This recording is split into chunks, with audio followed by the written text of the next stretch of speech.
2016 से 2023 आ गया, 7 साल हो गए, कहां है ये भगोड़ा?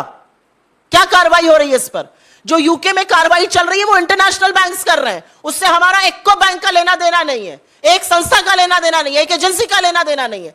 अरे भाई, तो सीबीआई ने एफआईआर रजिस्टर करी थी, कहां गई वो सीबीआई की एफआईआर? क्या हो रहा है इस पर? यह सवाल पूछा जाएगा, यह आपकी नागरिकता का सवाल हो गया। मोंटेरोसा के साथ, और क्योंकि मैंने आपको उन 13 कंपनीज के बारे में बताया था, उसके बारे में भी थोड़ा सा क्लैरिटी दे देती हूं।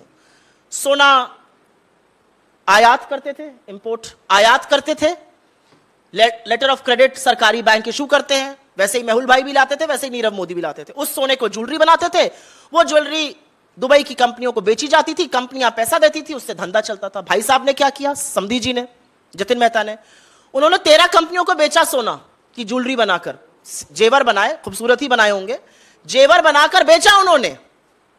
लेकिन मजे की बात यह कि 13 कंपनियां उन्हीं की थी, और फिर कह दिया 13 कंपनी ने पेमेंट ही नहीं किया।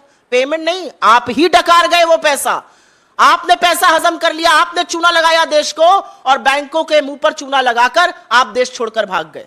अगर इससे बड़ा सबूत आपको चाहिए, और इसमें सारे मालिकाना हक हैं, हम आपको जो रिलीज देंगे, मैं कंफ्यूज नहीं करना चाहती हूं, इस मंच से सिंपल रखना चाहती हूं, इसमें सारे हैं, कैसे एक व्यक्ति का 90% स्टेक था, कैसे एक व्यक्ति का 100% था, कौन कौन उसमें निदेशक था, सारी काले कारनामे हैं उसमें। तो ये तो उनके काले कारनामों की बात हो गई। फिर उन्होंने मोंटेरोसा के चेयरमैन और सीईओ के साथ कई कंपनियों में डायरेक्टर बनकर वो रहे, और डायरेक्टर बनके ही नहीं रहे, उनके कुछ बिजनेस ताल्लुकात भी रहे। मोंटेरोसा का अडानी समूह में पैसा लगा हुआ है शेल कंपनीज के माध्यम से। तो भैया, ये जो जाल है, इसका खुलासा कौन करेगा? हमने आक्षेप लगाया, हमने प्रूफ रख दिया, अब जांच तो सरकार करेगी ना।